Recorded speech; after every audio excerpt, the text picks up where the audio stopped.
wabarakatuh. Alaikum We have salam. our visitors from respective media outlets. Pag-acknowledge talo inya sa Radio TM, One. TM Radio FM. Then we have the XMY. The XMY Cotabato. From EBS.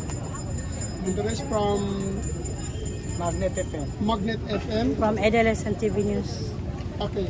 So Bangsamoro Barm News. Then we have the Gold Star. Gold Star Daily. Gold Star. Gold And Star. Pinpoint newspaper. So G-Live.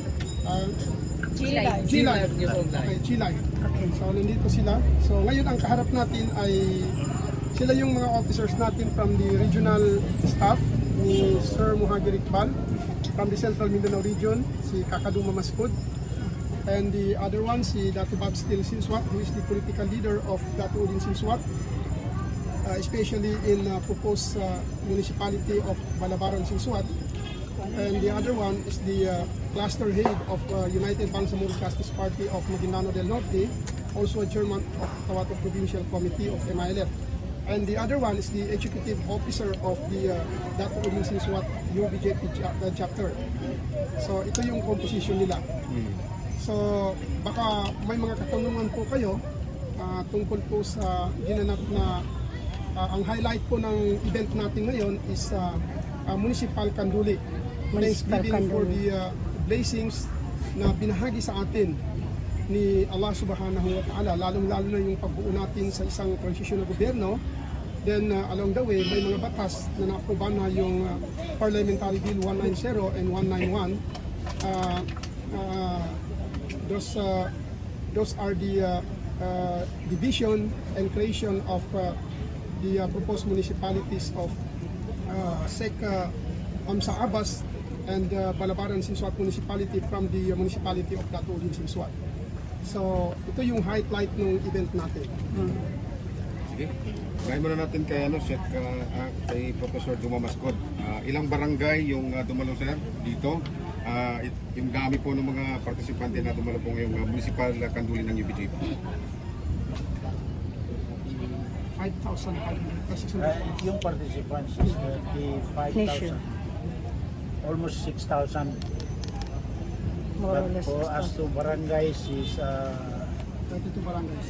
52 barangays. I was thinking it was 22.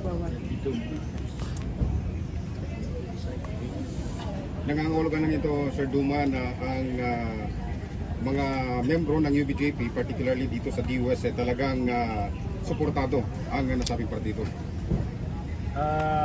Ito po ang manifestation ng kanilang support. Almost 6,000 ang naman dito. Marami pang iba na wala pa rito. Pero nakikita naman natin ang kanilang pagdalo, taus-puso sa kanila. Hindi po ang neither the UBGP ang nag-aakot sa kanila, kundi yung mga leaders lang doon sa kanilang para suportahan ang hinaing ng kanilang constituent. Nabanggit kanina yung pagsasabatas ng Bill number 190-191. Ibig sabihin yung SEC AMSA, Abbas at municipality ng Balabaran. Maaari bang mabigyan kami ng detalye kung kailan isasagawa yung plebisito? Actually, tungkol doon sa nabanggit natin, ako kasi ang nagbanggit doon sa is August 17. Counting the days and hours expected na makakaroon tayo sa August 17 is, as I have said earlier, around 48 days and 11 hours. Yun po ang pinaka-board ng creation o kaya division ng Datu Udin Sinswat. Okay. Sa dalawang municipality na ito na bubuuin dito sa Datu Udin Sinswat, ang UBJP particularly dito sa DOS, may napupusuan na ba, may nakikita na bang i-endorso bilang gagawing mayor at vice mayor kasama na rin ang mga sangguniang bayan? As far as I know, personal ko lang, hindi pa na news, but of course, they are interested. That's why gagawin ito para sa edition. Siyempre, maraming mga interested yan. Pero as to who are they, I cannot speculate. Ano ba yung basihan na dapat na mapili ng UBJP para i-endorse mismo na magiging alkalde dito sa dalawang bayan ito? Ito base sa kasi may karanasan pa rin sa special geographic area. Nakabase doon sa endorsement ng mga leaders sa locality, from the barangay papunta sa office of the chief minister. Yun ang nakikita natin na ginagawa nila. Hindi po natin kabisado yung sistema na maaaring gagawin dito, pero definitely the chief minister is going to appoint whoever kung mananalo man ang youth. Kay Board Member Dato Bob Steele Sinsuat, sir, ito sir, talagang maugong na yung maraming ibinabato sa United Bangsamoro Justice Party na kung saan talagang marami sinasabi na wala pang napapatunayan ng farm. Kayo po bilang board member po ng Maguindanao del Norte sa supervisyon po ni Gov Sam, ano po yung reaksyon ninyo dito, sir board? Siguro naman ang lahat ng sinasabi nila is hindi tama yun, hindi totoo yun. Kasi kung saan ka man pupunta sa iba't ibang munisipyo, nakikita natin yung lahat ng proyekto. Lalong-lalo na sa yung mga mayors na tumatanggap sa UBJP sa Bangsamoro, sa BARM, alos lahat sila nakaka-benefits ng proyekto ng BARM. Hindi po tama yung sinasabi nila na walang nagagawa yung BARM. Siguro ang nagsasabi lang yan is yung mga taong tumatalikod na hindi tinatalima yung kagustuhan ng BARM. Sir, bakit po kayo naging emotional sa inyong speech? Dahil sa ang pagkakalam ko, itong UBJP, ito yung pinaglalaban ng ating Chief Minister is talagang nakaka-emotion eh. Dahil kung tingnan natin yung pinagsimulaan, ang gasolinan nito is buhay, dugo, pawis. Ang daming nagsakripisyo. Kaya mahirap na hindi pa nila nakamtan yung lahat ng ninanais nila na pwede nilang makamit, gusto nang kunin sa kanila. Kaya parang masakit sa damdamin ko na yung mga leaders na hindi sumusunod sa ating Chief Minister, talagang masakit. Parang binubuksan yung puso mo na yung lahat ng pinagdaanan natin noon, alam naman natin kung ano yung sakripisyo nila na dapat na tayo na mga civilian is tayo naman yung babawi sa kanila. Kaya yun ang masakit kasi yung iba hindi nila tinatalima yung pinagpawisan ng mga matanda. Talaga naman is halos lahat ng tao sa Maguindanao is alam nila kung ano yung paghihirap noon. Na ngayon nakamtan natin yung kaginawaan, kasaganaan ng ating mga munisipyo. Hindi pa tapos yung plano ng Chief Minister natin is gusto na nilang agawin. Yun ang pinakamasakit doon. Mayor, may katanungan. Gaano po kahalaga sa inyo na tuloy nang ma-divide itong Dato din Sinsuat? At pangalawa, ano yung pagkakaiba na yung nabanggit mo kanina na Kapandato ng Kamal? Okay. Sa totoo lang is yung nangyayari kasi dito sa Dato din, hindi na gaya dati. Ang Dato din is napaka-peaceful noon. Ngayon, ang lahat ng krimen dito is hindi na nakikita kung ano yung lutas para maginawa yung bayang ito. Ang daming umiyak na maliliit na tao. Kung yung gusto nilang ninanais na magiging tahimik, ngayon magulo na. Kaya ako bilang isang leader na ipinaglalaban ko yung maliliit na tao na paano nila makamtan yung para sa kanila.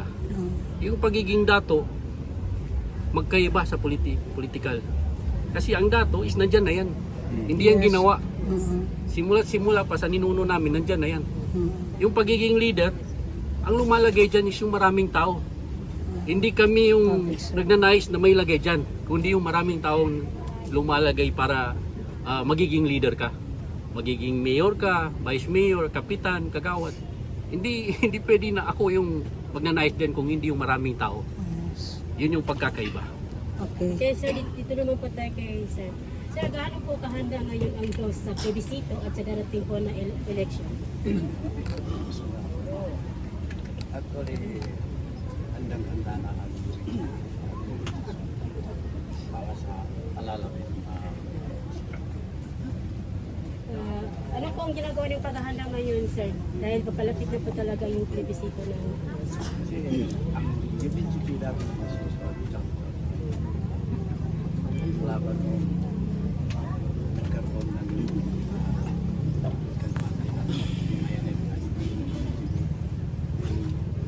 doon na nagsimula ang organized na kasalanan. Lalong-lalo na ngayon na nalalapit na ang mga candidates. Ay lalong naiitig namin ang Sir, follow-up report lang sir, ano? Kung sakaling matutuloy ang plebiscite ngayong August 15, hindi ba sir na may babalik kaya yung nangyari noong nakaraang eleksyon, nandyan mismo sa harap ng checkpoint ng papasok ng kamsyong ko para galing mga balota, galing Dalikan. Hinarang ng anak ni Dato Romel yung sasakyan ng balota ng UBJP. Pinababa at pinaalis. Sila ang sumakay doon sa sasakyan na kung saan doon nakasakay yung balota. Pangalawa sir, dito sa sitio Nabilan, Nabila Primary School, election time, nung nalaman ng ng leader ng mga pula na bumoto lahat ng pula sa green, pinahinto mismo ng leader ng barangay yung election. Bakit walang nagawa ang Comelec doon, sir? May magagawa bang Comelec doon?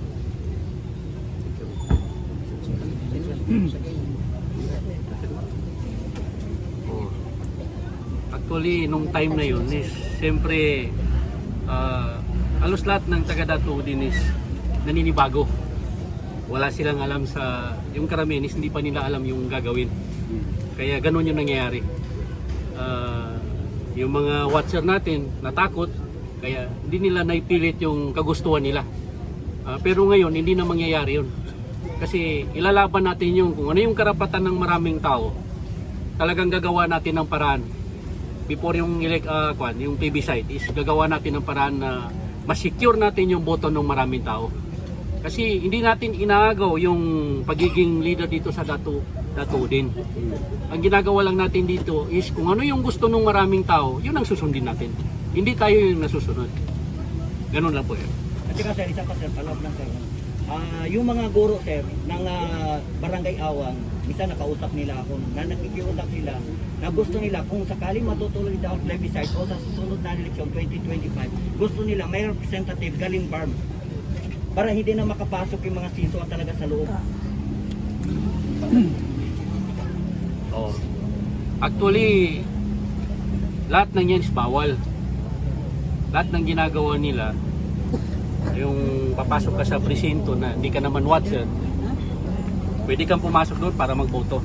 Pero kung hindi ka magboboto, may gagawin ka sa loob ng presinto, bawal yun. Bawal sa batas na papasok ka doon na kung ano man yung gawin mo sa loob. Meron tayong watcher.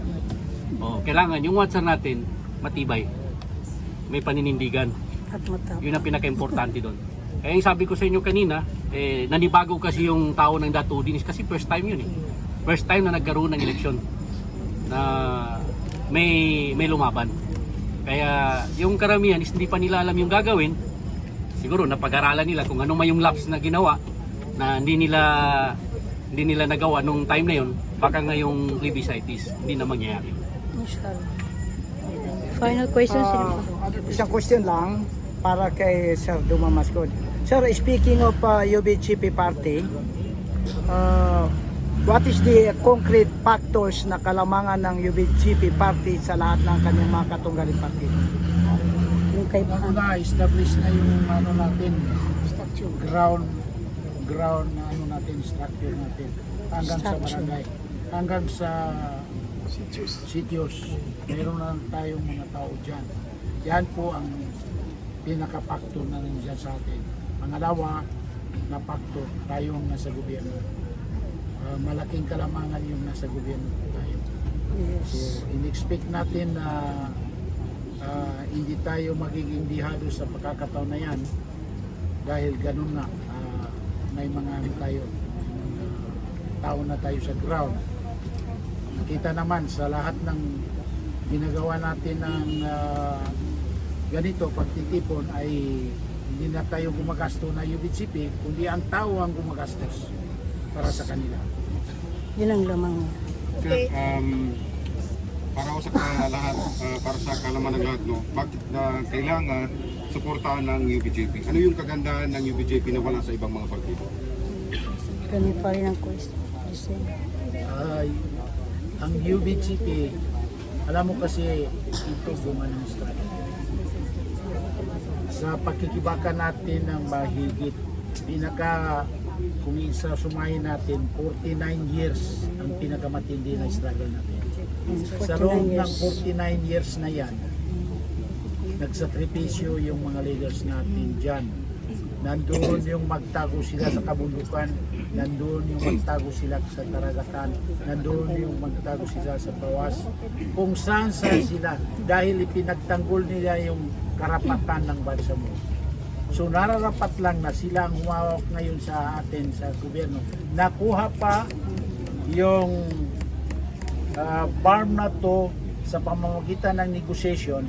Kaya as of this point in time, mayroon pang mga kakulangan itong nakuha natin sa hinahangad ng Bangsamoro. Yung kakulangan na yan, gusto natin punan nila. Hindi yung per se, yung gusto lang nila na sila ang hawak, kundi pagtibayin yung kagustuhan na angkop doon sa kagustuhan natin ng mga Bangsamoro. Hindi yung nanggagaling pa sa kung anong kagalingan ng isang tao, kundi doon natin titingnan yan sa gusto ng Bangsamoro kasi alam nila dahil nandyan sila. Sir, maaari din bang mabigyan ng linaw sa ating mga kababayan kung ano yung ibig sabihin ng coalition? Kasi maraming mga partido na ngayon ang nag-coalition, ibig sabihin nag-collab. Ito, base sa information, hindi pa rin alam ng mga bawat individual kung ano bang ibig sabihin ng coalition. Saan ito dapat gagawin, sir? Actually, tama yung obserbasyon na yan. Pati ako, kasi ako hindi sa pagmalaki, pero na-train ako doon sa Malaysia, dalawang business, political at governance. So, doon kasi sa kanila, ang coalition ay pagkatapos. Kung mayroon man na understanding dito sa ground, before the election, understanding na yun. Pero ang tunay na coalition after election. After election. Hindi magkukwalis na ngayon na bubuhay na dahil halimbawa, ako, UBGB ako, hindi ako pwede bumuto ng ibang sino man dyan nakakoalisyon ng UBGP, kundi yung UBGP lang kailangan bumuto. Kailangan natin ito ng voters education sa lahat ng anggulo ng ating mga Bangsamoro. From the grassroots, pati na rin dito sa kahit na yung mga nasa level ng nasa taas, marin pa rin hindi nakakaintindi yung yung bagay After the election ng coalition. So, yung coalition, dati na kasi ang terminology natin dito na coalition is magsanib puwersa dahil sa unilateral form of government. Pagsanib puwersa kayo, tao man ang binubutuan diyan, ito tatlong klaseng bubutuan mo. Ang bubutuan mo, district level. Pangalawa, sa yung party. Pangatlo, yung sectoral representative. Iba't ibang style ng pagboto dyan. So kung kaya, kailangan pa rin natin i-educate ang ating mga constituents para dyan. Sir, kung sakaling mananalo ang yes, nahati ang dos, may mga barangay din ba na hahatiin? Ay, sa akin lang. Siguro maganda si magsagot niya. Ay, depende. Kung titingnan natin, marami, kaya itong katulin ay dinidivide tayo napakalaking business. Yes. So malamang na in terms of mga barangay, Yes. at dahil marami rin ang mga barangay dyan na kung kahatiin ay pwede po maging tatlong na barangay. Kasakali. Ito ba sir, depende ba ito sa populasyon ng barangay? Base yan sa land area at saka population. Hindi ko lang matandaan kung Itong mga. Okay, may question pa from Bar News. Okay, Noray sir, Manalaw. para po kay Sir Nuruddin Abdul Rahman, bilang kayo po ang UBJP Cluster Head, MDN and KPC Provincial Chair, ano po ang masasabi ninyo sa may tuturing nating tagumpay na pagpapatawag ng assembly o kanduli ngayong araw na ayon po nga sa naitalang attendees ay lagpas pa po sa inyong inaasahan ang dumalo sa araw na ito? Bismillahirrahmanirrahim. Assalamualaikum warahmatullahi wabarakatuh. Waalaikumsalam. Expected naman namin na lalampas doon sa inaasahang dadalo.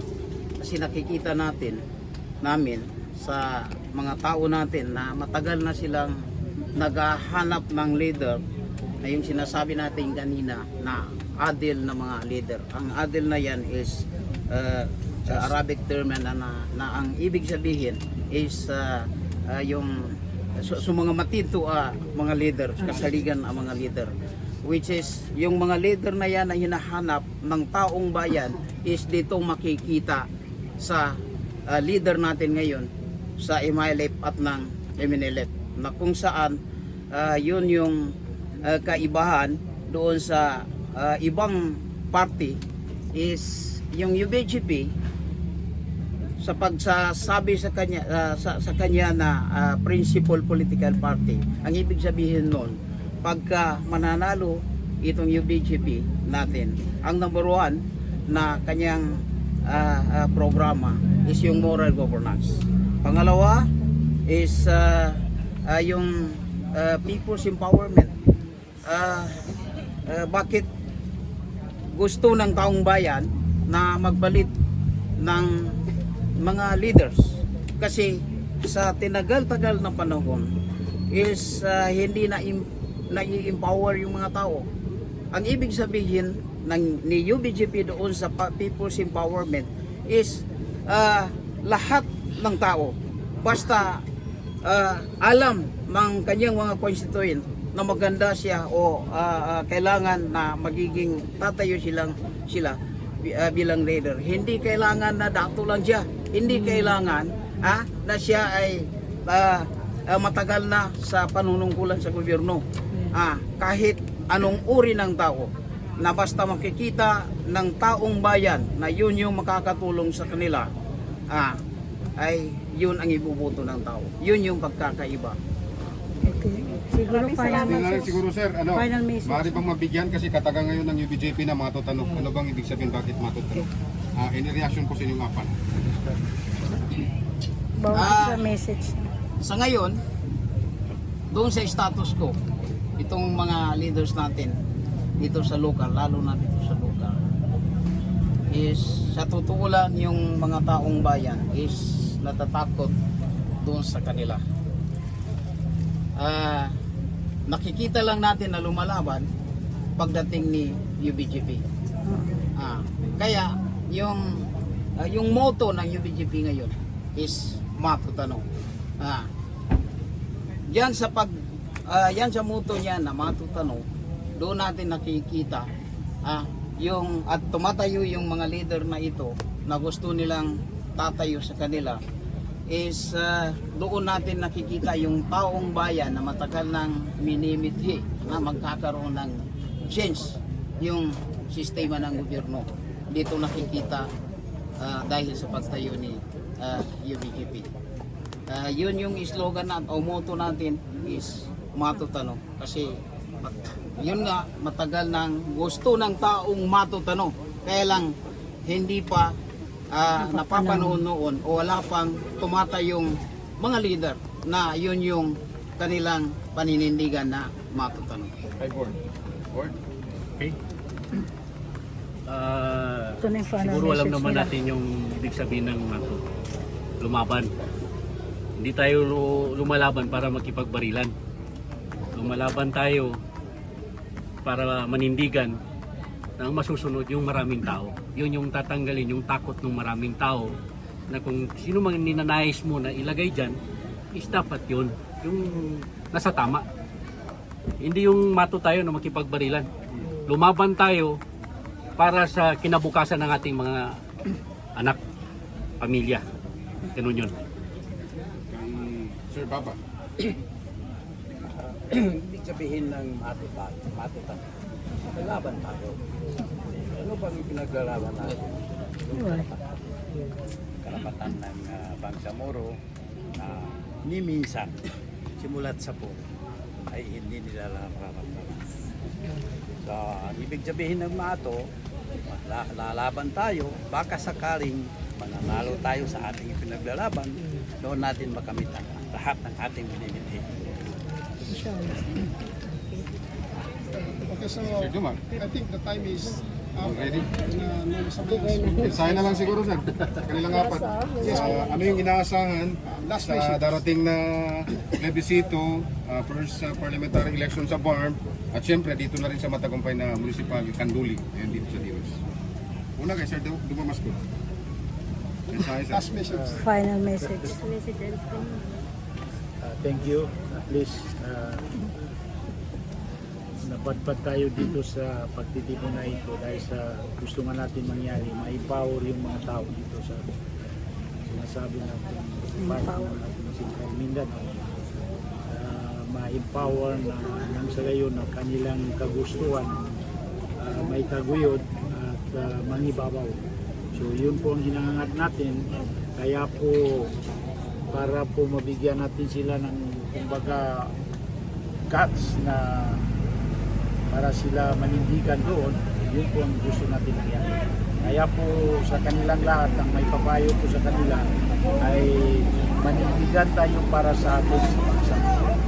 Assalamualaikum warahmatullahi wabarakatuh. Waalaikumsalam warahmatullahi wabarakatuh. Final. Ang inaasahan natin sa masusunod na mangyari dahil sa ginawa natin is mas dadami yung mga taong lalaban sa darating na eleksyon. At ganun din na inaasahan natin pagdating ng eleksyon sa 2025 ay hindi na nila magawa yung mga ginagawa nila na hindi tama. May preparasyon naman po ang pamunuan ng BARM na hindi dapat magkaroon ng ganun na mga pangyayari, yung hinaharang yung kagustuhan ng mga tao. So, Assalamualaikum warahmatullahi wabarakatuh. Mayor Bobstin. Board. Hindi mo naman panginini po ni message. Okay, ma'am. Hinihingi ko Final lang sa pagdating ng plebiscite is makamtan ng maraming tao yung kanilang kalayaan, makaboto ng matiwasay na walang mangyayari, mapagbigyan sila na kung sino man yung gusto nila, kung ano man yung nanaisin nila na gusto nilang isiparit yung kanilang bayan, sana wag na natin pigilan. Kasi sa totoo lang, yung coastal areas, wala kang makikitang proyekto na ibibigay sa maraming tao. Nakikita po ninyo yan. Hindi po tayo nagsasabi ng hindi totoo kasi nakikita po natin. Kaya dapat lang siguro na maging patas, bigyan natin ng kalayaan yung tao ng dato din. Kung ano yung dapat na piliin niya, ibigay natin. Kasi tayo tao lang. Dapat na kung maiwan man natin itong mundo, kasi lahat tayo mamamatay, kahit man tayo mawala sa mundo is meron tayong may pakita na may free yung karamihan ng tao. Inshallah. Tao lang tayo. Ganun lang. Assalamualaikum warahmatullahi wabarakatuh. Waalaikumsalam. Sir, final. ay Maguindanao ko rin ka para sa Kampang Samuro. vernacular language. Bali niya apang bulan kita noon niya na kanain niya sa bab niyog kanut mamal niyog kanut sengge sa dahil sa bab sa para sa sarili ng buhay interes dili. Okay doon na sa bab sa sitwasyon to sa dato ko din visual. Ada tingod niya ba sa basa ng mga kasama damat niya panggulan niya tabi kakato. Lukas. Terbutin mambiga pamilya na to siya sa dato. Pandayaan na rin ini manggula. Pingi-pingian doon, bulag-bulagan doon. Maawa lo, yay ka doon. Namawa ka sa ingat. May ka din kagatalimento mo, di kami yung sa bunong ka. Yay ka, pero na ato ka. Nambay kinangguwasan ng sa matutan. Kadi tanong pwede, maawa sa siya ingaran niya, kagina ikisatan o waris siya. Di ka doon, Tadi pa kaya talimantan no inor ni manggula bulag-bulagan tano dan nang gubingi-bingian tano dan pagi na barati sa tano kananan kana mabya ito.